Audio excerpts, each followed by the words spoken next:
നമ്മളിവിടെ പ്രതിപാദിക്കാൻ പോണത് വഴിപാടുകളെ കുറിച്ച് തന്നെയാണ്. കഴിഞ്ഞ പ്രാവശ്യം വഴിപാടിനെ കുറിച്ച് ഇപ്പം അതിൻ്റെ രണ്ടാം ഭാഗമായിട്ട് ഒരു 3 ഭാഗമായിട്ട് തീർക്കണം എന്ന് വിചാരിക്കുന്നു. അതായത് പൊതുവെ വഴിപാടുകൾ 6 വിഭാഗം ഉണ്ടെന്ന് കഴിഞ്ഞ പ്രാവശ്യം നമ്മൾ പറഞ്ഞിരുന്നു. അപ്പോൾ അത് ഓരോ ക്ഷേത്രത്തിലും പ്രത്യേകം വഴിപാടുകളാണ്. ഇവയ്ക്ക് ഓരോന്നിനും പ്രത്യേകം ഫലങ്ങളും ഉണ്ടെന്നാണ് പറഞ്ഞു വരുന്നത്. അപ്പോൾ അർച്ചന എന്ന് പറഞ്ഞാൽ മന്ത്രങ്ങൾ ജപിച്ചുകൊണ്ട് ദേവസന്നിധിയിൽ ദേവന്റെ മുമ്പിൽ ഭക്തന്റെ നാളും പേരും പറഞ്ഞ് പൂജാ പുഷ്പങ്ങൾ അർപ്പിച്ച് അഞ്ജലി നടത്തുന്നതാണ് അർച്ചനകൾ. അത് പല ടൈപ്പിലുള്ള അർച്ചനകളുണ്ട്. അതിനകത്ത് ഒന്ന് പുരുഷ സൂക്ത അർച്ചന. പുരുഷ സൂക്ത അർച്ചന എന്ന് പറഞ്ഞാൽ വിഷ്ണു ക്ഷേത്രത്തിലുള്ള സാധാരണ ചെയ്യണം. ഗർഭം ധരിക്കാത്ത സ്ത്രീകൾക്ക് ഗർഭമുണ്ടായി നല്ല സന്താനങ്ങൾ ഉണ്ടാവാൻ വേണ്ടി ചെയ്യുന്ന ഒരു അർച്ചനയാണ് പുരുഷ സൂക്ത അർച്ചന. പിന്നെ ഭാഗ്യസൂക്ത അർച്ചന. ഇത് സാധാരണ പരമശിവന്റെയും വിഷ്ണുവിൻ്റെയും ക്ഷേത്രത്തിലാണ് ഇത് നടത്തി വരാറ്. ദോഷശാന്തി, ഐശ്വര്യം, സമ്പൽ സമൃദ്ധി ഇവയ്ക്ക് വേണ്ടിയാണ് ഇത് സാധാരണ നടത്തുന്നത്. പിന്നെ ശ്രീ സൂക്ത അർച്ചന. അത് ലക്ഷ്മി ക്ഷേത്രത്തിൽ മഹാലക്ഷ്മിക്ക് നടത്തുന്ന ഒരു ഇതാണ് ഇത്.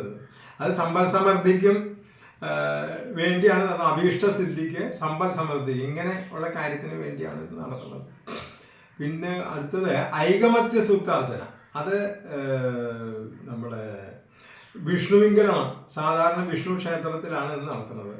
മറ്റുള്ള ക്ഷേത്രത്തിൽ ചില സ്ഥലത്ത് നടത്തും. വിഷ്ണുവിന് നടത്തുന്നത് ദമ്പതികളുടെ ഐക്യത്തിനും ക്ഷേമത്തിനും വേണ്ടി ചെയ്യണതാണ് ഇത്. ദമ്പതികൾ തമ്മിൽ നല്ല ദൂരമില്ല, ചർച്ചയില്ല, അങ്ങനെയൊക്കെ വന്നു കഴിയുമ്പോൾ അവർ രണ്ടുപേരുടെയും നാളും പേരും പറഞ്ഞ് വിഷ്ണു ക്ഷേത്രത്തിൽ നടത്തുന്ന ഒരു വഴിപാടാണ് ഈ ഐകമത്യം സൂത്രം അർച്ചന.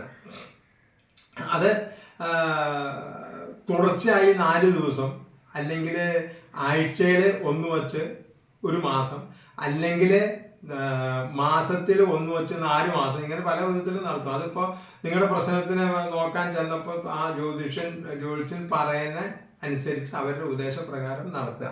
നടത്തി കഴിഞ്ഞാൽ ഫലം സുനിശ്ചയമാണ്. അത് രണ്ടുപേരും കൂടി ഈ ദമ്പതികൾ ഒരുമിച്ച് ക്ഷേത്രത്തിൽ പോയി നടത്തുകയും വേണം കേട്ടോ, എന്നാലാണ് അതിൻ്റെ ഫലം ശരിക്കും കിട്ടുന്നത്. പിന്നെ ഉള്ളത് പുഷ്പാഞ്ജലി. എല്ലാ ക്ഷേത്രങ്ങളിലും നടത്തുന്ന ഒരു സംഭവമാണ് പുഷ്പാഞ്ജലി. എല്ലാ ക്ഷേത്രത്തിലും നടക്കും. അത് ഇത് ആയുരാരോഗ്യത്തിന് വേണ്ടിയാണ്, ആയുരാരോഗ്യ സമ്പൽ സമൃദ്ധിക്ക് വേണ്ടിയാണ് ശരിക്കും പുഷ്പാഞ്ജലി നടത്തുന്നത്. അത് എല്ലാ ക്ഷേത്രത്തിലും, ഏത് ക്ഷേത്രമാണെങ്കിലും അവിടെ നടത്തും. ഇതിനകത്ത് പിന്നെ വേറെ പുഷ്പാഞ്ജലി ഉണ്ട്. രക്തപുഷ്പാഞ്ജലി എന്ന് പറയും. ശത്രുദോഷം മാറാൻ വേണ്ടി തന്നെ രക്തപുഷ്പാഞ്ജലി നടത്തണം. അതുപോലെ ഗുരുതി പുഷ്പാഞ്ജലി. കടുത്ത ശത്രുദോഷം ഉണ്ടെങ്കിൽ അത് മാറാൻ വേണ്ടി നടത്തണതാണ് അത് ഗുരുതി പുഷ്പാഞ്ജലി. ഇതൊക്കെ ഈ ഭദ്രകാളി അങ്ങനത്തെ ക്ഷേത്രങ്ങളിലാണ് സാധാരണ ഇത് നടത്തുന്നത്. പിന്നെ മംഗല്യ പുഷ്പാഞ്ജലി. നെടുമംഗല്യം, നല്ല മംഗല്യം ഉണ്ടാവാനും. അത് ശിവപാർവതി ഒന്നിച്ചിരിക്കുന്ന ക്ഷേത്രങ്ങളുണ്ട്. അവിടെയാണ് മംഗല്യ സിദ്ധിക്ക് വേണ്ടിയിട്ട് മംഗല്യ പൂജ നടത്തുന്നത്. അതുപോലെ സ്വയംവര അർച്ചന അവിടെ നടത്താം. സ്വയംവര അർച്ചന അത് പറയും എത്ര നാൾ നടത്തണം, എത്ര ദിവസം നടത്തണം എന്ന് ഈ പറഞ്ഞ മാതിരി ഉപദേശപ്രകാരം ആരെ നടത്തണം. ഇപ്പോൾ വിവാഹം നടക്കണ്ട, അപ്പോൾ പോയി നോക്കാനായിട്ട് ചെന്നപ്പോഴാണ് ഇപ്പോൾ രാശിയൊക്കെ വച്ചിട്ട് പറയാണ് ഇത്ര ദിവസം നടത്തണം എന്ന് പറഞ്ഞാൽ അതുപോലെ നടത്തണം. അത് പോയി ആത്മാർത്ഥമായിട്ട് ശരിക്കും തൊഴുത് പ്രാർത്ഥിച്ചു കഴിഞ്ഞാൽ അതിന് കാര്യങ്ങളുണ്ടാവും. പിന്നെ വിദ്യാമന്ത്ര അർച്ചന സരസ്വതി ക്ഷേത്രത്തിലാണ് സാധാരണ ചെയ്യണത്. പഠനത്തിന് പുരോഗതി ഉണ്ടാകാനും ബുദ്ധി വികസിക്കാനും ഒക്കെ വേണ്ടി കുട്ടികളുടെ അതിനു വേണ്ടി ചെയ്യുന്ന ഒരു സംഭവമാണ് എല്ലാ അർച്ചനയാണ്. പിന്നെ ഉള്ളത് അഭിഷേകങ്ങളുണ്ട്. അഭിഷേകം എന്ന് പറഞ്ഞു കഴിഞ്ഞാൽ കളഭാഭിഷേകം. സാധാരണ കളഭാഭിഷേകം ഉണ്ട്. അത് സമ്പൽ സമൃദ്ധി, ദുരിത നിവാരണം ഇതിനൊക്കെ വേണ്ടിയാണ് നടത്തുന്നത്. പിന്നെ കരിക്ക് ധാര, ക്ഷീരധാര, പനിനീർധാര, ജലധാര ഇതൊക്കെ പരമശിവന് നടത്തുന്ന ഇതുകളാണ്. ഇത് രോഗം മാറാൻ വേണ്ടിയിട്ട്, അതുപോലെ രോഗനിവാരണത്തിന്, മനോരോഗം ശമനത്തിന് ഇതൊക്കെ പരമശിവന്റെ ക്ഷേത്രത്തിൽ ചെയ്യണം. ധാരകൾ ഇനി ഒരുപാട് അഭിഷേകങ്ങൾ, ധാര, അങ്ങനെ ഒരുപാട് ഇനിയും വരുന്നുണ്ട്.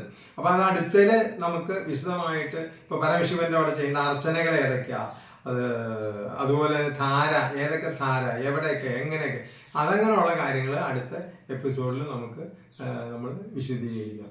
നമ്മുടെ ഈ ചാനൽ കാണുന്നതിനും അത് ഇതുവരെ സബ്സ്ക്രൈബ് ചെയ്തിട്ടില്ലെങ്കിൽ സബ്സ്ക്രൈബ് ചെയ്യാനും ഷെയർ ചെയ്യാനും ലൈക്ക് ചെയ്യാനും നിങ്ങളോട് ഞങ്ങൾ വിനീതമായി അഭ്യർത്ഥിക്കുകയാണ്. നമസ്തേ.